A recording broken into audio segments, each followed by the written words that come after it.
আমরা যারা ত্রাণ কাজে নিয়োজিত আছি আমরা অনেকেই ফটো সেশন এত বেশি করি যে ফটো সেশনটাই যেন মুখ্য।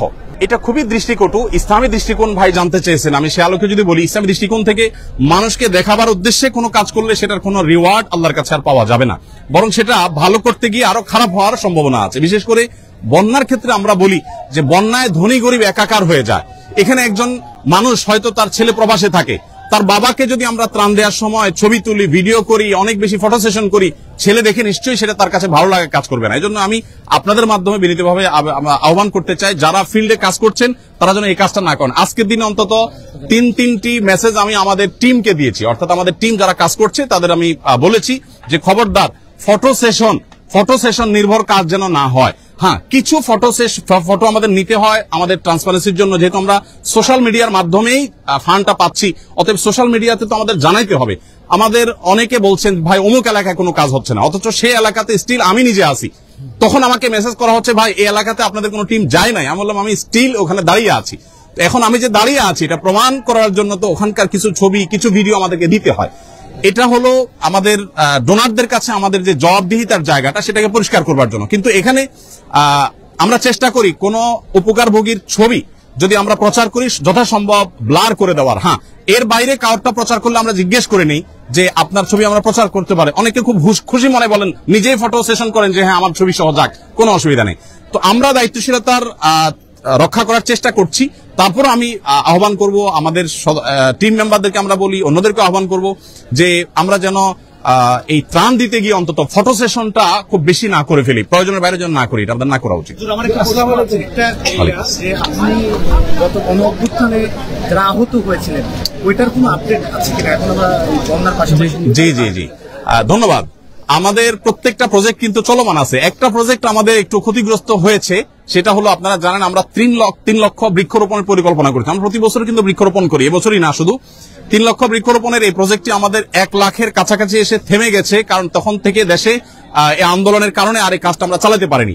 আর যেহেতু গাছ লাগানোর একটা নির্দিষ্ট সময় আছে, অতএব আমরা চাইলে এটা আর আগামী মাসে করতে পারবো না, এজন্য এই প্রজেক্টটা আমাদের থেমে গেছে। বাট ছাত্র জনতার যে আন্দোলন হয়েছে, বৈষম্য বিরোধী আন্দোলন, সেখানে হতাহতদের জন্য আমাদের যে সহায়তা, সেই সহায়তার যে কাজটা সেটা আমাদের চলমান আছে, এটা কিন্তু আমাদের থেমে যায়নি। এবং এই ডিপার্টমেন্টে যাদেরকে দায়িত্ব দেওয়া আছে তাদেরকে বলা আছে দেশ বন্যা হোক, জলোচ্ছ্বাস হোক, যাই হোক না কেন তোমরা তোমাদের কাজ চালাতে থাকো। আমরা ইতোমধ্যে গতকালকে আমার পেজে আমরা ঘোষণা দিয়েছি যে নিহতদের তালিকা যেন সবাই দেয়, কারণ তাদের নিয়ে আমাদের কাজ শুরু হয়ে গেছে। আমরা সপ্তাহ থেকে 10 দিনের মধ্যে আশা করছি নিহতদের পরিবারের কাছে একটা অ্যামাউন্ট যাতে তারা একটু দাঁড়াতে পারেন পিঠ সোজা করে, এটা আমরা তাদেরকে দেব। আর আহত যারা, তাদের মধ্যে 1000+ আহত ব্যক্তির কাছে ইতোমধ্যে টাকা আমরা পাঠিয়ে দিয়েছি, যেটা 3 কোটি প্লাস টাকা ইতোমধ্যে আমরা আহত ব্যক্তিদের হাতে হস্তান্তর করে ফেলেছি।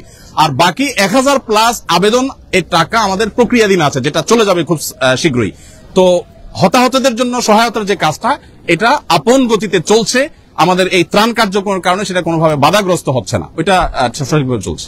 হুজুর, আপনাকে ধন্যবাদ যে গতকাল আমি আপনাকে সেই বাচ্চাদের বই পুস্তকের কথা প্রশ্ন করেছিলাম, আপনি আজকে সেই উদ্যোগ অলরেডি নিয়েছেন। আমার একটা প্রশ্ন ছিল, একজন আমাকে জানার জন্য আপনাকে বলতে বলছে, সেটা হচ্ছে যে জাকাতের টাকা বন্যার্থদের সাহায্যে ব্যবহার করতে পারবেন কিনা, এমন কোনো আছে কিনা? কারণ যারা বন্যার্থ ওইখানে অনেকেই কিন্তু খুব ভালো ফ্যামিলির লোকজন, তারা কি এটা নিতে পারবে কিনা? আমরা কি বলে সেটা হচ্ছে আমরা দেখি বিভিন্ন মসজিদে, বিভিন্ন মাজারে বেশ টাকা উঠতে আছে, এই টাকাগুলোকে বন্যার্থর মাঝে এটা ইতিমধ্যে আমরা অবশ্য বলেছি একাধিকবার। আর ভাই যেটা বলেছেন, জাকাতের টাকার কিন্তু একটা সুনির্দিষ্ট খাত আছে, একটা নির্দিষ্ট ধরনের ব্যক্তিদের জন্য জাকাতের টাকা ব্যয় করতে হয়। এটার মৌলিক ভাবে বলা যায় একেবারে হতদরিদ্র মিসকিনদের জন্য। এই জন্য আমরা সবসময় বলি যে বন্যার্থদের সেবায় বা বন্যার্থদের সহযোগিতায় জাকাতের অর্থ যথাসম্ভব না দেওয়াটাই নিরাপদ। কারণ হলো বন্যার্থদেরকে যখন আমরা দিতে যাব, তখন আমরা এইটা বলার সুযোগ নাই ভাই আপনি কি ধনী না গরিব। আমি ত্রাণ দিতে গিয়ে এই ভেদাভেদটা আমি তখন করার সুযোগ নাই।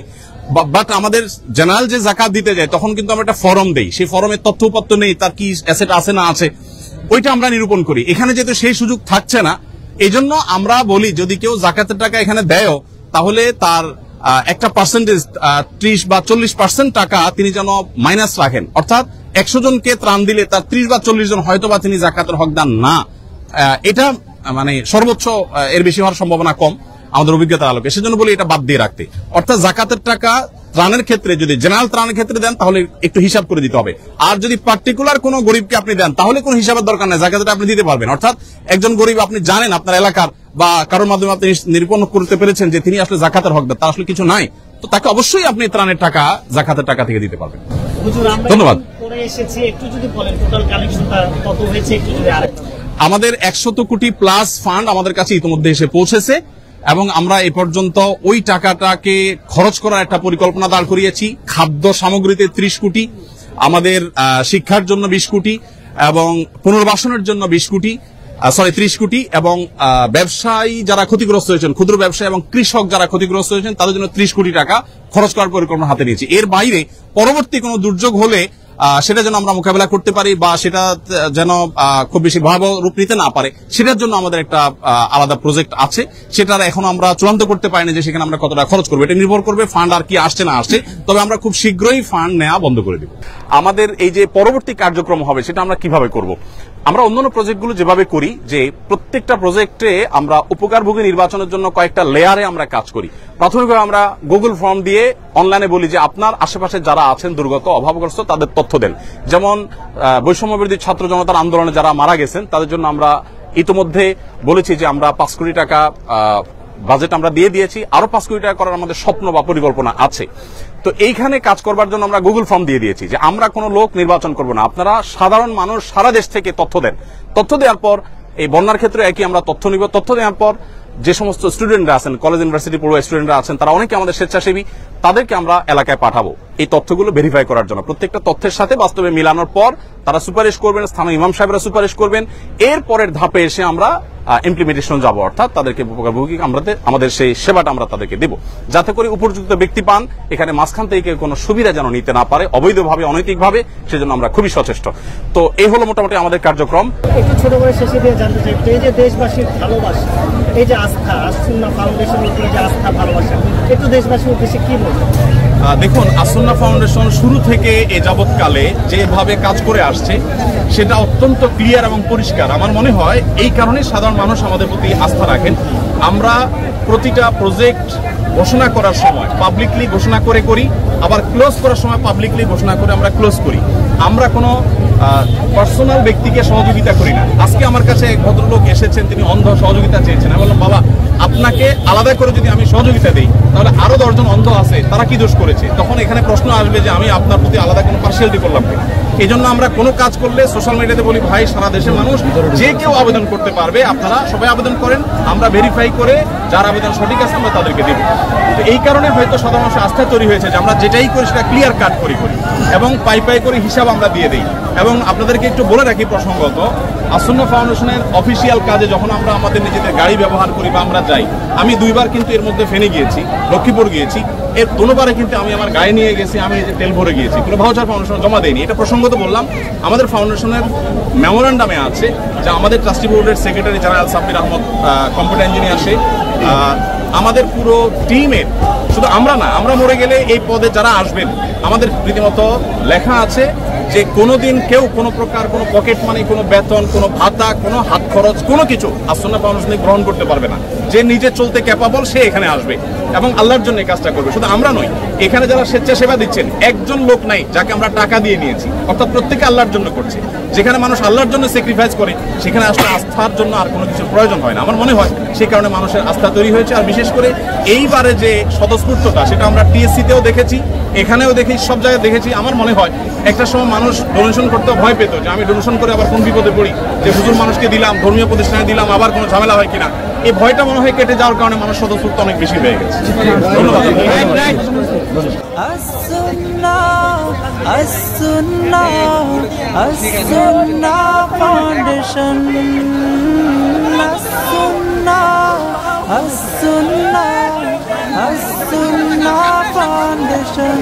স্বপ্ন দেখি সুন্নতে হোক জীবনের জাগরণ, আসুক মানুষ ডেকে যাব ইসলামে আমরণ। স্বপ্ন দেখি সুন্নতে হোক জীবনের জাগরণ।